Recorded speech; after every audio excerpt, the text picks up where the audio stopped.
So shall we start the session? Yes, sir. So yesterday we were discussing about the meaning of a layoff and what are the conditions need to be satisfied in order to claim for layoff compensation. So that's what yesterday we were discussing. And so do you want to brief me the summary of yesterday's discussion? Anyone? So what exactly the meaning of a layoff under Industrial Dispute Act?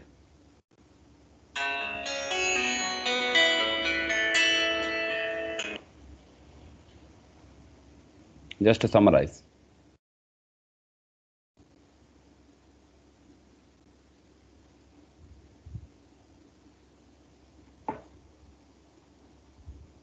So what do you mean by layoff? The temporary suspension of work. Okay, temporary suspension of work for the reasons. Sir, it can be if there is shortage of power, coal, raw materials, then no accumulation of stock or breakdown of machinery, any natural calamities, any of those such type of reasons where the employer is not able to provide the employee with some job, Correct. workman with some job to do anything in the factory or in the place. Correct. You are right. So what are the three conditions in order to claim for a layoff compensation? So we know that the layoff compensation can be claimed to the tune of the 50% of the basic wages and dearness allowance. So that's what yesterday we discussed. And yeah, so what are the three conditions in order to claim for the 50% of the layoff compensation? So three conditions we were discussing yesterday. What are those? He must be entered in the muster roll of the of an industrial establishment. He Correct. must have completed at least 1 year of continuous service, and the third Mm, one is he must not be a badli or a casual workman. exactly. So three conditions should be satisfied. First, so his name must be registered at the industrial establishment, and so second, so he should have a continuous service of the 1 year, and one more, he should not be a badli or the casual workman. So if he satisfies like three conditions, yes, so the prima facie we can say that so he is entitled to claim for the layoff the compensation. So those part we discussed. But under certain occasions, uh, he is not entitled to claim for the layoff the compensation. I mean, the workman, he loses his right to claim for the layoff compensation. On the other hand, we can also say that what are the circumstances in which employer can escape from the liability of paying the compensation. So that is explained under Section 25E of Industrial Dispute Act of 1947. We'll discuss one by one certain occasions. If he refuses to accept alternative employment, provided that such alternative employment is offered. I mean, see, there is a possibility that suppose in one establishment, because of some reason, I mean, some reason in the sense reasons what we listed out, the employer were unable to provide an employment. And see, in an industrial establishment, what is to happen? Say, for example, within the same premises, there may be different units. Like, say, take an example of Manipal. I mean, we are having like different units, different institutions. Likewise, in a manufacturing setup and a factory setup, there may be different units. There may be different units. Suppose employer were unable to provide an employment in this unit, say, so he may provide an employment in this particular unit. So that's what. Suppose employee or a workman refused to accept the alternative employment provided by an opportunity provided by the employer. Now the workman loses his right to claim for a layoff for compensation. That's what whenever employer offered with the alternative employment, so there is also an obligation on the part of employee or a workman to accept the alternative employment. Very, very important. Suppose workman or employee fail to accept alternative employment provided by the employer.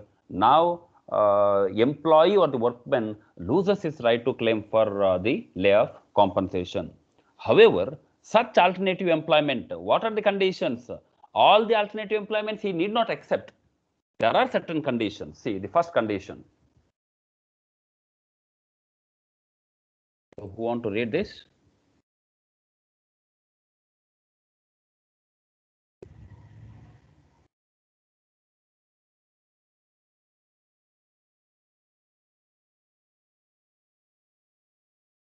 So anyone want to read this?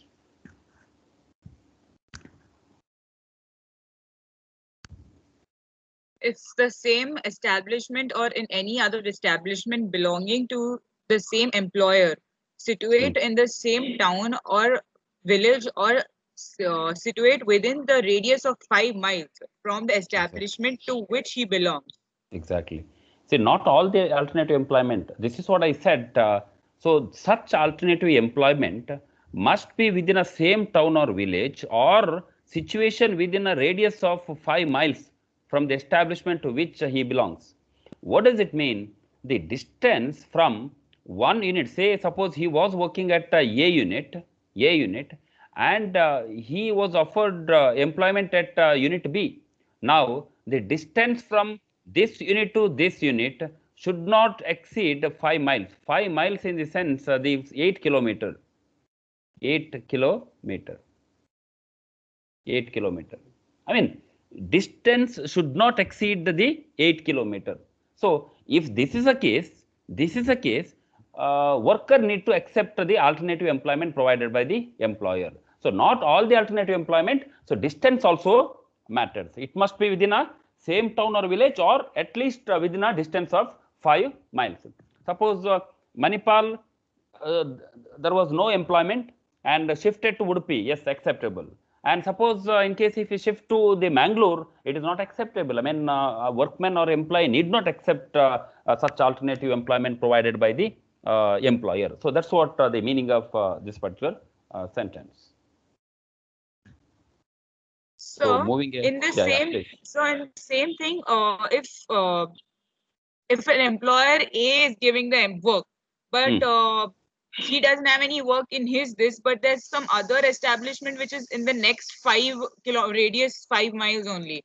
I mean, they both are like partners or something like that. Can he make him work there? The employer can work there, or does he have to work in that same establishment? No, it's not a same establishment. In the sense, see, there are cases in support of that. Those establishment also should belong to the same employer. Those establishment also should belong to the same employer. Now, there is a provision. See, that's what the layoff. I said during the time of layoff period, the relationship between employer and employee temporarily got suspended.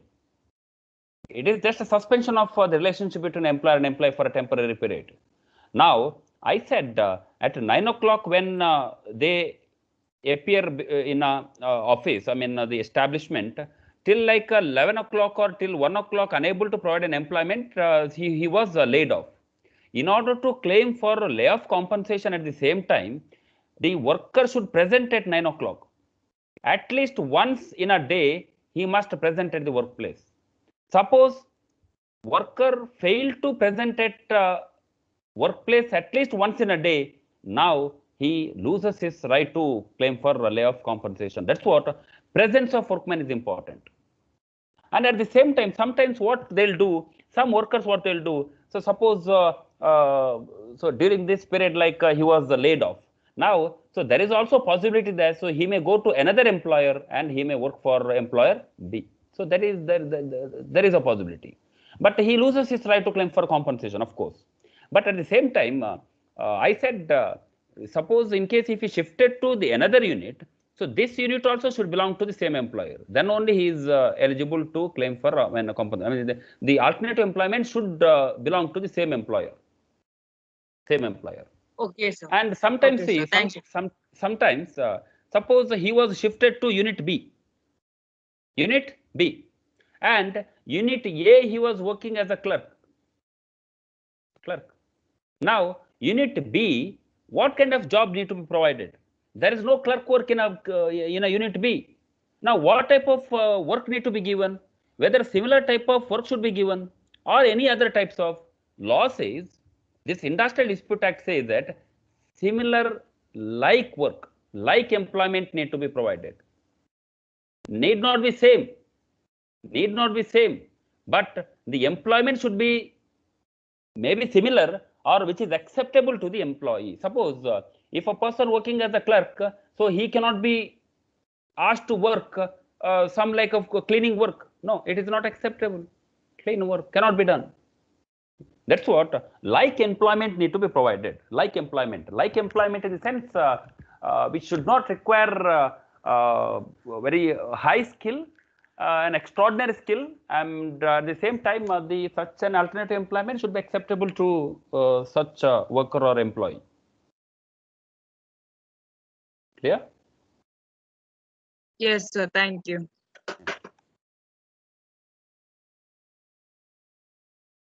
So this is what alternative employment may be provided. So such alternative employment should be accepted by the employee, provided such there are certain conditions. All the alternative employment he need not accept.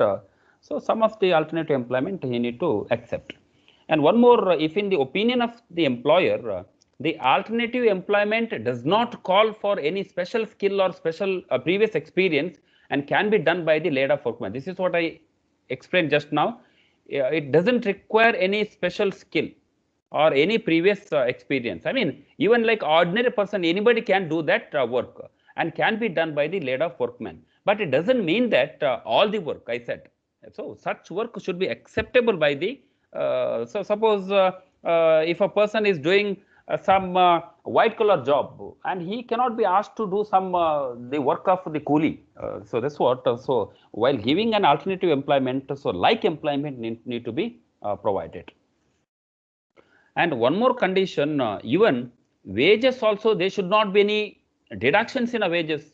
If the wages which would normally have been paid to the workman in his previous employment are offered to the alternative employment, I mean, same wages need to be given even in a alternative employment. So that conditions need to be fulfilled.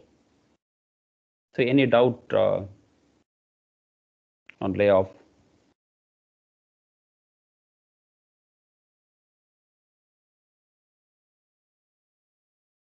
Any questions? So have you understood everything? So what we discussed so far?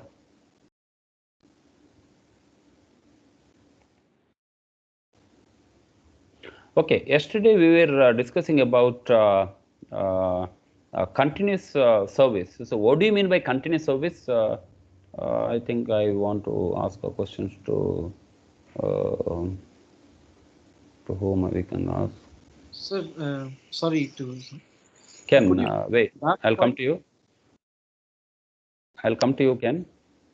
Okay. Yeah. Michelle, can you explain the continuous service what we discussed in our last class? Yes, sir. Yeah, sir, that is there should be a continuous 1 year service. If it is 1 year, that includes 12 calendar months and 190 days in mining and 240 days on a regular basis. And in case of 6 months, there should be 95 days that is under the mining and 120 days for a continuous service, sir. Correct, 120 days, exactly half of that. So for the purpose of layoff, Yes, we sir. discussed he need to fulfill 1 year continuous service. So 1 year continuous service in the sense 12 calendar month plus 240 days uninterrupted service. In case of below the ground in a mine, the 190 days. But interruptions may be because Yes, of sir. unauthorized leave. So correct, you're right. Okay. Yes, sir. Okay. And one more question I'll ask. Who is Badli workman? Badli workman. Atul Kumar, can you answer? Atul? Who is a Badli workman?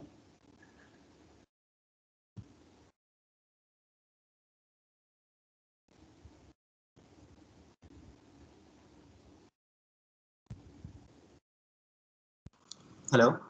Atul Kumar, yeah. Yes, sir. Sir, Badli workman is who is employed in the place of another workman whose Correct. name is there. Whether he is entitled to claim for compensation? No, sir. Okay.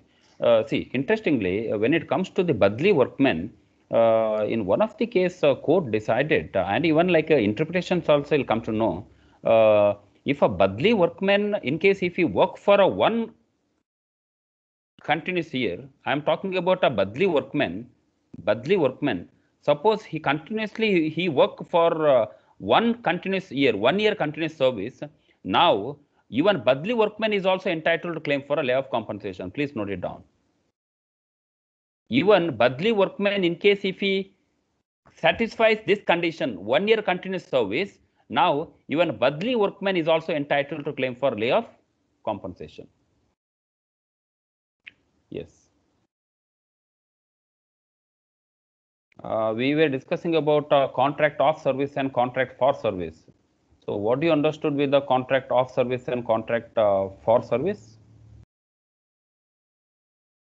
Ankita, so do you have any idea about contract of service and contract for service?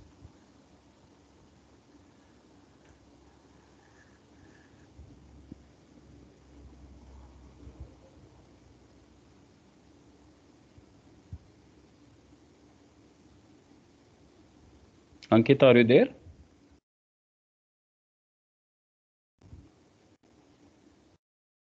Hina, can you answer?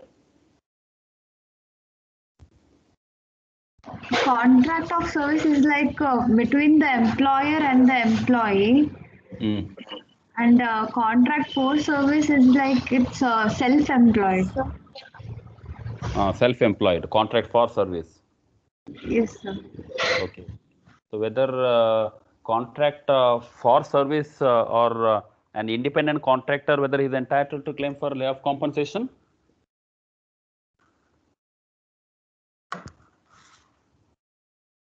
Casual workman, or whether he excluded from the compensation or claiming for a compensation.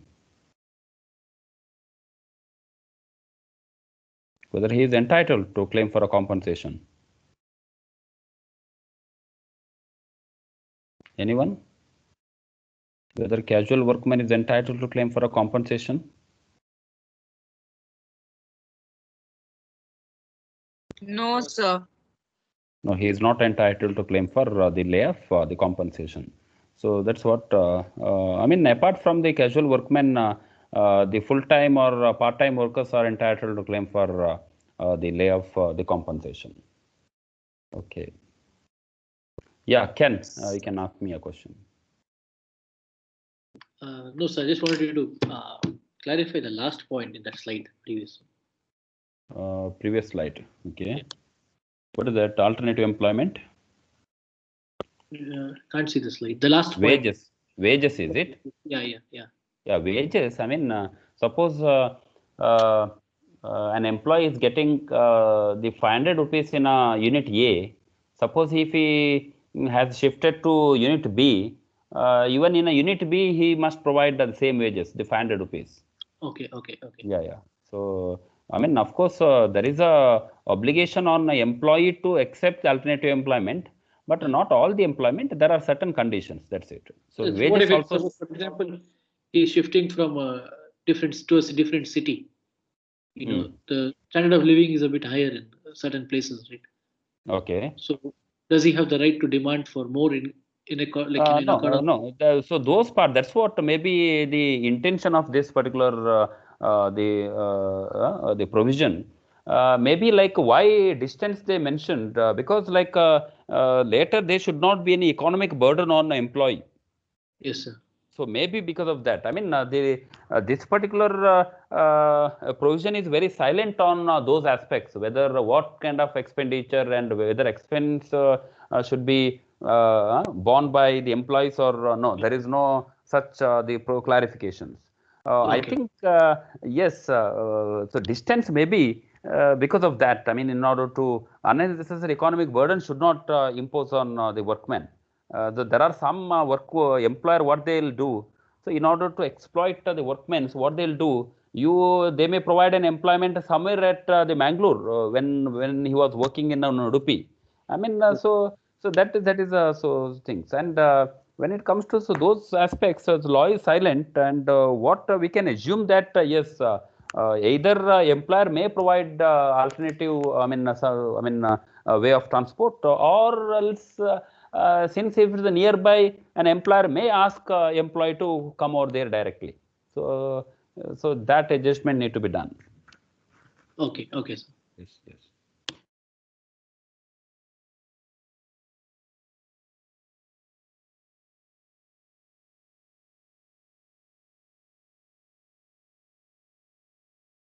Now this is what I explained. In fact, okay. So one more thing. See, what does it mean? Can anybody want to explain this like a first line? This is what just now I explained.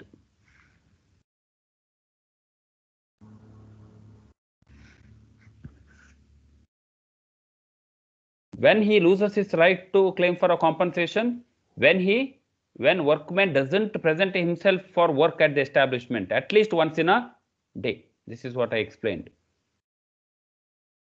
So there are some workers, what they'll do, they don't, in case if there is a no work continuously, in case if anything happens, what they'll do, they don't turn up here, they'll seek an employment in another employer. So such a case, so in case if he doesn't present himself for the work, so he loses his right to claim for a layoff compensation. Next, if the layoff is due to strike or slowing down of production on the part of workmen in another part of the same establishment, very, very interesting. What does it mean? Suppose, see, in there may be an establishment, it may have like various other units. Same establishment, various other units. The establishment should belong to the same employer. Now there is a strike is going on in this plant A. And because of this plant A, there is no work to the workers of plant B. Now, if this is the case, I mean, suppose work halts because of strike is happening in another establishment. Now, worker of B unit loses their right to claim for a layoff compensation. I mean, employer is having all the right to say no to the compensation. Suppose a strike is happening in another part of the establishment. So this is what, if the layoff is due to strike or slowing down production on the part of workmen in another part of the same establishment. Clear?